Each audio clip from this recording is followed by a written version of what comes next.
मुखिया जी, अभय गिरी जी, सुरेंद्र यादव जी और भारी संख्या में सहरसा की इस धरती में उपस्थित इस मिथिला क्षेत्र से जुड़े हुए मेरे सभी उपस्थित बहनों और भाइयों, आज मुझे मां जानकी की इस पावन धरा में आप सबसे चुनावी सभा के बहाने ही नामांकन सभा में आने का अवसर प्राप्त हुआ है। इस अवसर पर मां जानकी की इस पवित्र धरा को भगवान बुद्ध की ज्ञान भूमि, भगवान महावीर की पावन जन्मभूमि, विद्यापति की जन्मभूमि और चंद्रगुप्त मौर्य की इस पावन भूमि बिहार की पावन धरा को, जिसने डॉक्टर राजेंद्र प्रसाद जी को, जयप्रकाश नारायण जी को, कर्पूरी ठाकुर जैसी विभूतियों को जन्म दिया हो, कोटि कोटि नमन करते हुए मैं आप सबका हृदय से अभिनंदन करता हूं, स्वागत करता हूं। बहनों और भाइयों, उत्तर प्रदेश और बिहार ये केवल राम और मां जानकी के मिलन की ही भूमि नहीं है, यह हम सब की एक साझी विरासत, साझी संस्कृति, आस्था और साझे भविष्य का प्रतीक भी है। और उसी साझी विरासत को एक साथ आगे बढ़ाने के संकल्प के साथ मैं आज उस पावन संकल्प के साथ जोड़ने के लिए आपके बीच में यहां पर उपस्थित हुआ हूं। आज से 10 वर्ष पहले, 8 वर्ष पहले जब हम लोग बिहार में आते थे, एक प्रश्न बिहार की ओर से छेड़ा जाता था और वे बोलते थे, क्या अयोध्या में राम मंदिर बनेगा? हम लोग कहते थे अवश्य बनेगा, अवश्य बनेगा। यहां का राम भक्त कहता था कब बनेगा? हमारे पत्रकार बंधु भी प्रश्न करते थे कैसे बनेगा? और कांग्रेस और आरजेडी के लोग बोलते थे कभी नहीं बनेगा। हम कहते थे बनेगा, बनेगा, अवश्य बनेगा। यहां का राम भक्त कहता था कि रामलला हम आएंगे, मंदिर वहीं बनाएंगे। भविष्य की एक शुभ संकेत को लेकर के उत्साह और उमंग के साथ दौड़ता था, खड़ा होता था। और आज तो अयोध्या में भगवान राम का भव्य मंदिर बन गया है और राम दरबार भी विराजमान हो गया है। अयोध्या में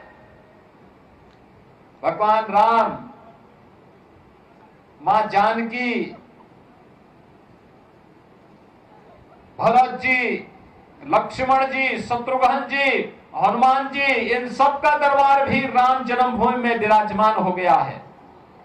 और अब तो बिहार की धरती पर भी मां जानकी का 900 करोड़ रुपए की लागत से भव्य मंदिर का निर्माण का कार्य प्रारंभ हो चुका है।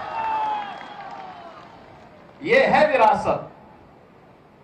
और बिहार के पास तो एक समृद्ध विरासत है। ये समृद्ध विरासत मां जानकी का भी है। ये समृद्ध विरासत भगवान बुद्ध की ज्ञान की परंपरा का भी है, भगवान महावीर की जन्मभूमि का भी है, विद्यापति के ज्ञान की परंपरा का भी है, आर्यभट्ट के गणतज्ञ जैसे विश्व प्रसिद्ध गणतज्ञ की विरासत का भी है और वैशाली के लोकतंत्र की भी है। और लोकतंत्र पर आ जाएंगे, कोई जेपी खड़ा हो जाएगा बिहार से लोकतंत्र को बचाने के लिए। वह समृद्ध विरासत भी बिहार के पास है। याद करिए, इसी बिहार की धरती ने डॉक्टर राजेंद्र प्रसाद जी को जन्म दिया था। देश के प्रथम राष्ट्रपति बने और राष्ट्रपति बनने के बाद स्वतंत्र भारत में सोमनाथ के मंदिर का पुनरुद्धार का कार्य होना है।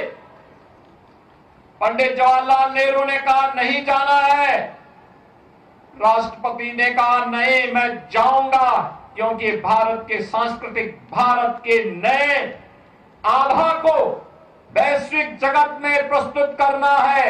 इसलिए सोमनाथ के मंदिर के पुनरुद्धार के कार्य का कांग्रेस भले ही विरोध करेगी, लेकिन भारत के राष्ट्रपति के नाते भारत की आस्था का सम्मान करना मेरा दायित्व है। और डॉक्टर राजेंद्र प्रसाद जी वहां गए थे, सोमनाथ की धरती पर गए थे। आप याद करिए, मोदी जी पहले प्रधानमंत्री हैं जो अयोध्या गए, श्री राम जन्मभूमि पर भगवान श्री राम के भव्य मंदिर के निर्माण की आधारशिला भी रखी। और गत वर्ष भगवान राम लला को विराजमान करने का काम भी प्रधानमंत्री मोदी जी ने अपने कर कमलों से संपन्न किया है।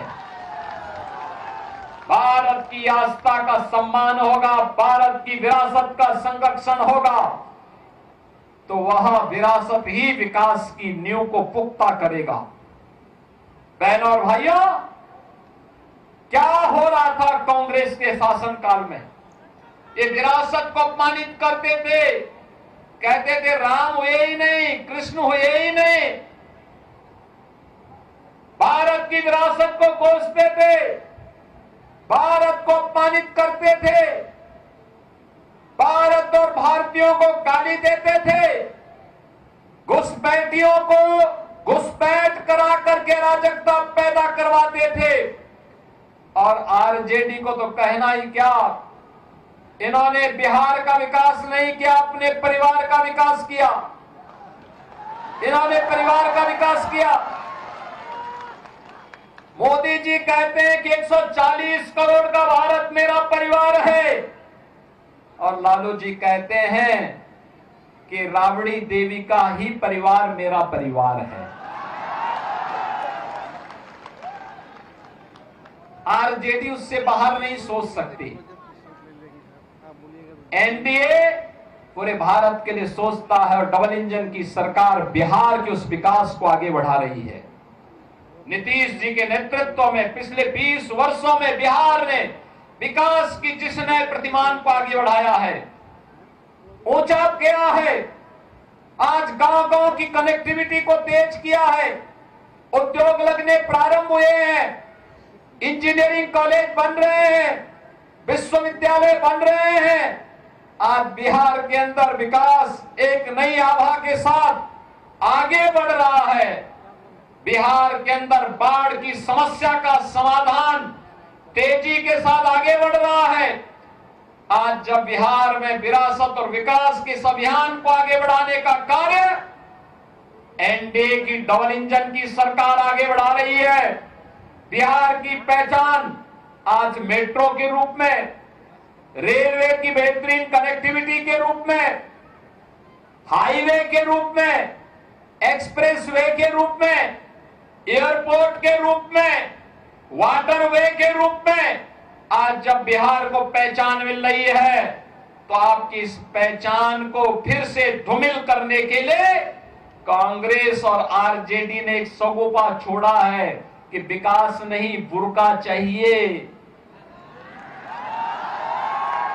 उनको विकास नहीं चाहिए, उनको तो बुर्का चाहिए, जिससे फर्जी वोट डाल करके यहां के गरीबों और दलितों के हकों पर भी डकैती फिर से डाल सके। बहनों और भाइयों, ये बिहार के चुनाव में ये विकास की बात नहीं कर रहे हैं, इनको विकास नहीं चाहिए, इनको बुर्का चाहिए, फर्जी वोट डलवाएंगे लेकिन चेहरा नहीं दिखवाएंगे। तीर्थ यात्रा में विदेश जाएंगे, एयरपोर्ट पर चेहरा दिखाएंगे, अपना वहां पर पासपोर्ट दिखाकर।